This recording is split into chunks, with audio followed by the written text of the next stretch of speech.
চাল ভাজা তো অনেকে খেয়েছেন, কিন্তু চাষি ভাই চিনি গুঁড়া চালের চাল ভাজা কয়জন খেয়েছেন?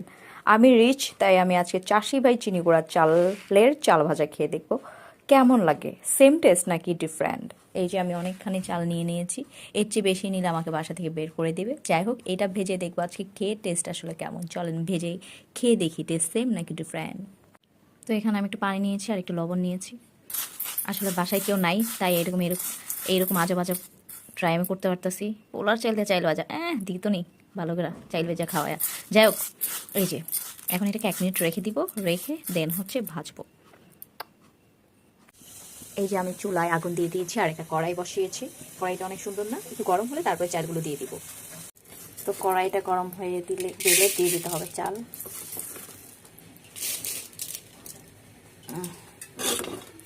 দিয়ে নাড়াচাড়া করতে হবে।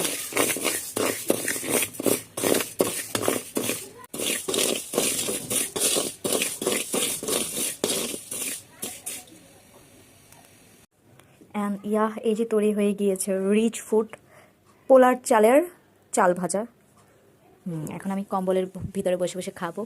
আর এটা টেস্ট কেমন যদি আপনারা আমার কাছে জানতে চান, তাইলে আমি বলবো আপনারা নিজেরা বাসায় বানায় খায়া দেখেন ভাই। এত দামি চাল ভাইজা খায় আমি রিভিউ দেবো আর আপনি জানা ফেলাবেন, তা তো হবে না। যান খায়া দেখেন, বাই।